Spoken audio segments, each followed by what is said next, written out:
All right, yo, what up, peace, peace, peace. First and foremost, man, hopefully the Most High in your house shall blessing your day. By His mercies we are consumed. Whatever the Most High in your house shall body until we're naturally alive, man. So, yeah, we're gonna get into this real quick because, honestly, I'm actually watching the class now, Sunday Firstborn now, the service now. But on last night's class and video, I want to get into this, man, because it kind of and shout out to the brother, from Assembly First from Brother Dwayne. But I was looking at this last night, and that's why it's so important. Because we kind of going. Because what? Here's the thing, right? With Jacob and Esau, right? That really whole thing, even to this day. No, let's get second Ezra 69 too. Honestly,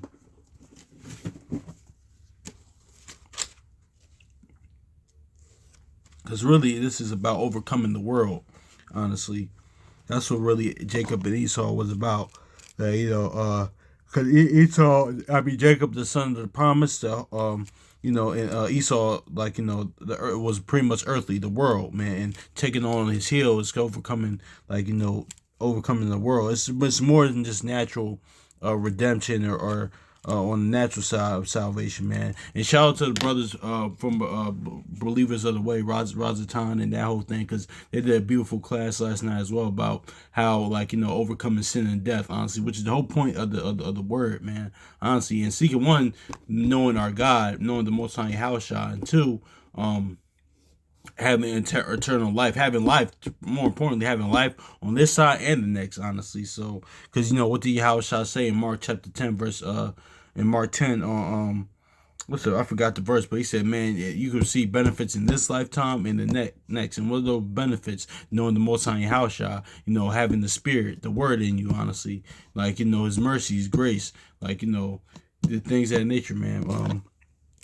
Let's get this to second Ezra chapter 6 verse 9. It says, for Esau is the end of the world, and Jacob is the beginning of it that followeth. So yeah, man. Verse 10, it says, the man is betwixt the heel and hand over. And the other question Ezra asks thou not. But see that? More importantly, man, that's what we kind of talked about this about a while back. But pretty much, man, Jacob and Esau was pretty much about overcoming the world, honestly. That's just is what it is. And that even goes back to the Genesis 3 and 15, the Most High Yahushua seed, against the serpent seed. But now we're gonna look at this in a different angle, right? Because last night he's talking about serving things of that nature on the class, man, about how we had to be servants, honestly. No, let's get down Luke real quick. Luke chapter 7 verse 17 verse 10, man. It says, so likewise when ye shall have done all the things that which I commanded you, we are unprofitable servants. We have done which our duty to do. So yeah, let's get this too, man, because this all going to tie into one another. Genesis chapter 25 verse 23. Yeah.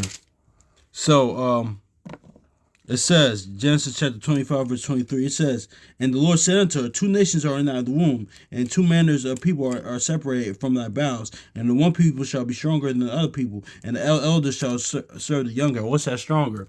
The stronger is the faith, honestly, because trusting in the Most High Yahushua is everlasting strength. But also, too, this testimony-wise, like the brother Akawar said, man, we got to read this through the Most High Yahushua's perspective. This is how Yahushua, the elder, came to serve the younger. Honestly, that's how you know Yahushua in Daniel, he's the Ancient of Days. Because, because let's get this in Philippians real quick. Because this is Yahushua, the elder, came to serve us, the younger, man. Let's get Philippians real quick. Philippians chapter 2, verse 7. It says, but he made himself no reputation, and took upon him the form of a servant, and was made in the likeness of men. Exactly, man. So that's why when he was on the earth, man, when he would do certain things, remember he told people, he told the man that he healed, don't tell nobody about this. But that's just one example. But two, man, this is how he came to, one, he came to fulfill the book, honestly, fulfill the will of the Father. Then, he came to save us, his creation, from sin and death, honestly. And he started, not only he died, people forget, he not only died for us, but he lived his life, like the brother Tazaiwan, our True Nation out of California said, he lived his life, for people that really didn't even deserve it, honestly, man.